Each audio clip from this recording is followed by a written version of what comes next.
Devastación en Nepal. La comunidad internacional envía ayuda humanitaria para asistir a los miles de heridos, personas afectadas por el sismo de magnitud 7.9 que ha dejado más de 4.000 muertos hasta los momentos. Telesur continúa en el lugar de los hechos para contarles todos los pormenores de esta catástrofe. Nuevo caso de abuso policial en Estados Unidos. Muerte del afrodescendiente Freddie Gray en manos de la fuerza pública ha desencadenado una ola de protestas en Baltimore. Manifestantes exigen al presidente Barack Obama reformas en el sistema judicial.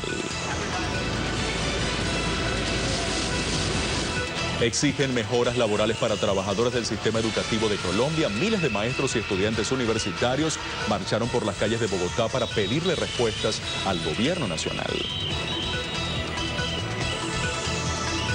A medio siglo de la invasión, República Dominicana conmemora este martes el 50 aniversario de un episodio trágico en su historia cuando tropas estadounidenses desembarcaron en el país para derrocar un gobierno con doctrina de izquierda. Superintendencia de Precios Justos en Venezuela realiza más de 5.000 fiscalizaciones al mes en todo el país para enfrentar la guerra económica.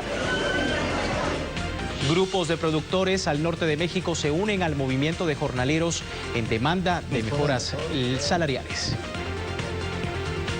Terremoto en Nepal profundiza la débil economía de esa nación asiática. La exitosa operación del Bonar 2024 en Argentina esta noche en nuestra lista económica.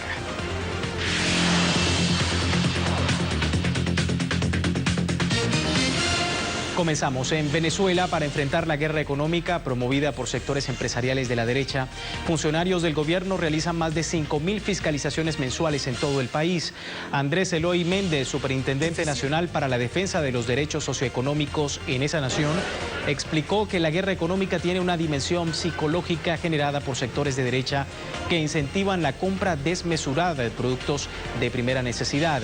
Refirió además que esto deriva en que un inventario previsto para 6 días se acabe en tan solo 6 horas. Para continuar el combate contra la guerra económica, el Estado venezolano instalará 20.000 nuevas máquinas captahuellas en el país, un sistema biométrico que regula la compra de los 23 insumos de la cesta básica.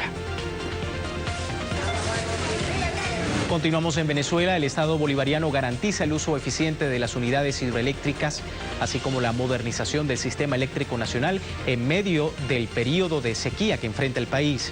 El Ejecutivo Nacional aseguró que para 2015 se realizan planes que ya muestran disminución progresiva en las interrupciones de energía.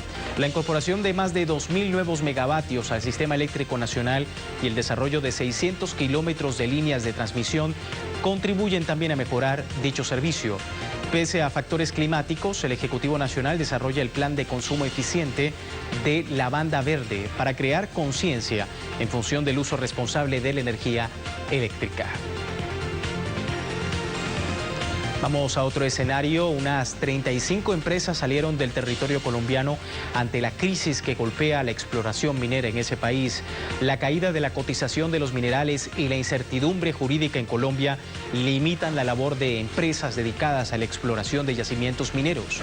Para no alejar más a los inversionistas, el gobierno de Juan Manuel Santos estudia la posibilidad de realizar un estímulo tributario que se complemente con una mayor eficiencia de las entidades.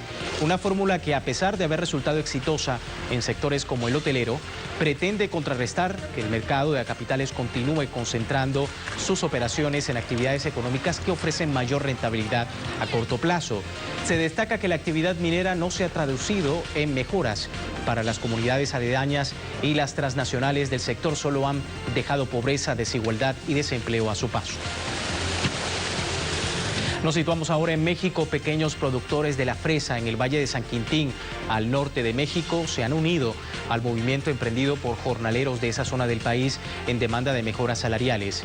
Vamos a conocer más sobre este tema en el informe de Eduardo Martínez. Las fresas del Valle de San Quintín son de las más famosas al otro lado de la frontera. En territorio estadounidense, una caja como la que rellena Lorenzo Díaz se vende hasta en $224, pero él apenas percibe un mínimo porcentaje de esa ganancia. El gobierno y pues el patrón, pues la verdad abusan de nosotros, pues de nuestro trabajo, porque en verdad las frutas que nosotros cosechamos, sembramos, cultivamos aquí en Baja California, en verdad pues yo pues sinceramente he estado también en otros lugares y la fruta que se da aquí pues vale mucho. Como muchos jornaleros de esta región, Lorenzo dejó su tierra natal al sur del país en busca de una mejor calidad de vida que hasta ahora muy pocos han encontrado. Tenemos una vida muy limitada. Sí, porque pues como digo, muy apenas alcanza para comer o para pagar los servicios, pues es muy complicada la verdad. El trabajo en el campo es duro, más cuando el salario que se percibe es mínimo sin prestaciones de ley ni seguridad social. Más que nada la agachada y las cajas pesadas. Ajá, y la desvelada, que tiene que levantar bueno, depende de dónde va a trabajar, a las 3 o a las 4 de la mañana, para hacer el lonche, pues más que nada para venir a trabajar, porque si no viene a trabajar, pues no tiene para la comida. Carlos Jaffen es un pequeño empresario y se unió a la lucha que emprendieron los jornaleros de San Quintín en defensa de sus derechos laborales. Lo que la gente está pidiendo es congruente, es básicamente su derecho constitucional, seguro social, un mejor estándar de vida y un poquito más por su esfuerzo, por su trabajo. Acusa a las grandes empresas de beneficiarse de subsidios gubernamentales y enriquecerse a costa del esfuerzo de los campesinos que han decidido continuar sus movilizaciones en los próximos días. Y aunque las autoridades federales se comprometieron a revisar cada uno de los ranchos de este valle, los trabajadores se muestran escépticos, pues dicen, ya son muchos años de padecer la explotación laboral. Eduardo Martínez, Telesur, San Quintín, Baja California Norte, México. Y al cierre del primer trimestre de 2015, la balanza comercial de México presenta un déficit de 2.210 millones de dólares, casi el doble que el registrado en el mismo periodo de 2014. Según el Instituto Nacional de Estadística y Geografía, INEGI, el año pasado el déficit comercial mexicano se ubicó en 1.314 millones de dólares. Tanto así que en el pasado mes de marzo, la mayoría de las exportaciones de mercancías fueron de productos no petroleros, mientras las importaciones de bienes de consumo mostraron una caída anual del 0,7%, los bienes de uso intermedio y los bienes de capital crecieron. Un panorama que tal vez refleja la poca efectividad de la política comercial del presidente Enrique Peña Nieto. Vamos a Ecuador, un país suramericano que prevé obtener más de 300 millones de dólares por concepto de turismo. Solo durante el primer trimestre de 2015, el turismo generó más de 400.000 empleos en el país. Y en ese sentido, más de 400.000 turistas visitaron Ecuador durante el primer trimestre del año 2015, lo que representa un crecimiento del más del 6% en esa actividad respecto a igual periodo de 2014. Las cifras indican que el 61% de visitantes llegaron al país por vía aérea, mientras que un 34% lo hicieron por vía terrestre y solo el 5% por vía marítima. Un crecimiento turístico que se produjo o que se traduce en más puestos de trabajo para esa nación. Un país suramericano precisamente que prevé obtener más de 300 millones de dólares por concepto de turismo. Precisamente es lo que genera en el último trimestre esta nación. Vamos ahora a otro escenario. Precisamente en Bolivia se espera que este Estado plurinacional integre a partir del próximo mes de junio el Mercado Común del Sur, Mercosur, una membresía que le dará no solo voz, sino también voto en esa instancia supranacional. Según informaron autoridades gubernamentales, al ser un miembro pleno de Mercosur, Bolivia tendrá ventajas comerciales que antes no tenía como país asociado. Esa inclusión fue aprobada desde 2013 por los gobiernos de Venezuela, Argentina y Uruguay, aunque faltaría Paraguay, Brasil y el Congreso boliviano. Aún así, el Estado plurinacional ya avanza en una normativa para mejorar el comercio con el bloque y por ello busca recibir dentro del Mercosur el mismo trato que Paraguay respecto a la exportación de prendas textiles, lo cual incluye que el 60% del contenido de una prenda no sea necesariamente nacional. Con más de Bolivia, el gobierno estima una inversión de 25.000 millones de dólares para exportar energía. Así lo titula este lunes el sitio La Razón. Aun cuando se espera que a mediados de mayo se firme el convenio de integración energética con Brasil, autoridades bolivianas aseguran que de consolidarse ese convenio será más fuerte que cualquier otro de la industria de hidrocarburos. Esto se debe a los más de 7.500 megavatios de energía eléctrica que demanda el país vecino. Un proyecto que será posible costear gracias a las crecientes reservas energéticas de la nación boliviana, un convenio consecuente con la meta del presidente Evo Morales de colocar a la energía como uno de los 4 pilares de la economía del país para 2020, junto con hidrocarburos, minería y agricultura. Seguimos con más información. Vamos ahora a lo ocurrido en Nepal, un país que aguarda por la ayuda humanitaria para atender a las víctimas del terremoto que azotó el pasado sábado a esa nación. Un sismo que no solo ha dejado pérdidas materiales y muertos, sino que también perjudica la débil economía de Nepal. La crisis provocada por el fenómeno natural agrava los frágiles indicadores de este país de Asia Meridional. La economía de Nepal arrastra una inflación endémica que dificulta el acceso a productos básicos a millones de ciudadanos. La economía sigue ligada en gran medida a la agricultura. 1/3 del Producto Interno Bruto se genera en el campo, lo que conlleva que casi el 75% de los habitantes viva de lo que siembra. Nepal ha aparecido durante años en los rankings de países pobres del mundo y el crecimiento de su economía se ha ralentizado.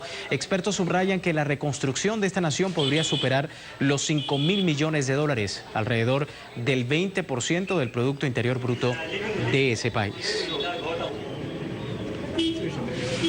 El gobierno de China promulgará la 4ª edición de Política de Promoción de Empleo y entre los objetivos destaca ofrecer crédito a las personas que abran sus empresas para resolver el problema de financiamiento. A pesar de la ralentización del crecimiento económico y la desaceleración del número de personas empleadas en las áreas urbanas de China, el gobierno de Xi Jinping va a desplegar nuevas medidas para alentar así a la gente a iniciar sus propios negocios. El ejecutivo chino insiste en fortalecer al país y alentar la innovación, además de favorecer la optimización de las industrias. El gobierno aspira a un aumento del empleo para las familias pobres con el fin de que al menos uno de los miembros de cada familia sea asalariado. Los fondos de seguros sociales de China incluyen pensión básica, así como seguro médico básico por desempleo, por lesiones relacionadas con el trabajo y, por supuesto, la maternidad. Pasamos a Turquía. El gobierno de Recep Tayyip Erdogan destaca el crecimiento en sus relaciones comerciales con los países que conforman la Unión Económica Euroasiática. El ejecutivo turco precisa que desde Ankara se exportó el 4,5% de los productos con destino hacia Belarus, Kazajistán y Rusia. La cifra superó los 18 millones de dólares durante el año 2014. Autoridades destacan que el intercambio con integrantes de la Unión Económica Euroasiática representa un 8,7% de todo el intercambio comercial de Turquía. Pese a las críticas de Occidente y de la Unión Europea, Turquía defiende su cooperación con el bloque internacional por considerar que la misma no contradice su acuerdo aduanero con Europa. Con más información, en Malasia, líderes de la Asociación de Naciones del Sudeste Asiático, ASEAN, finalizaron su más reciente cumbre con la mira en robustecer sus vínculos estratégicos.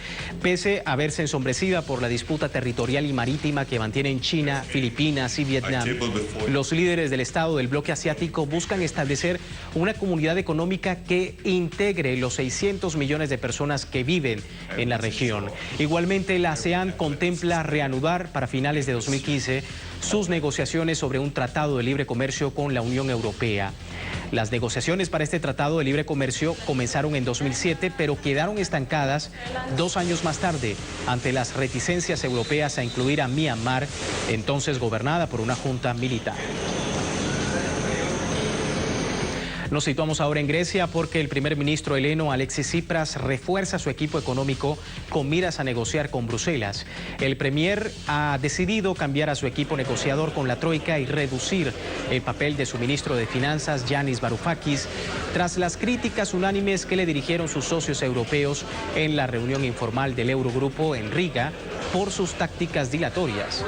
Aunque Varoufakis dirigirá un nuevo equipo de negociadores, la coordinación se ha confiado al ministro delegado de Asuntos Económicos dependiente de Exteriores, Euclid Salakatos.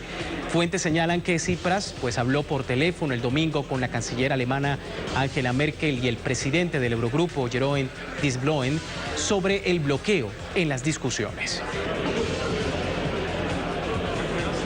Y mientras Tsipras busca hacer frente a la crisis social legada por gobiernos neoliberales, en España Mariano Rajoy responsabilizó a Grecia como el principal enemigo de los desaciertos económicos de su gobierno. El jefe de gobierno español, Mariano Rajoy, consideró este lunes que la incertidumbre sobre la situación griega y la inestabilidad política en España son los enemigos de la recuperación económica en su país. Según Rajoy, Grecia no debe centrarse en reestructurar su deuda, sino que la clave es tener crecimiento y empleo, para lo cual hay que hacer reformas estructurales. Expertos señalan que la crítica de Rajoy solo tiene como eje vertir su incompetencia y los escándalos de corrupción sobre Grecia. En 2015, el crecimiento de la economía española será del... A propósito de España y la postura de Mariano Rajoy de culpar a Grecia de todos sus males, el medio digital español Público señala que el subempleo en España dobla al de la Unión Europea. De acuerdo a la Oficina Estadística Comunitaria Eurostat, la tasa alcanza un 9,1% frente al 4,5% de la Unión Europea. La nota muestra que el 57,3% de los empleados españoles a tiempo parcial querrían trabajar más horas y están disponibles para hacerlo, por lo que consideran una situación de subempleo.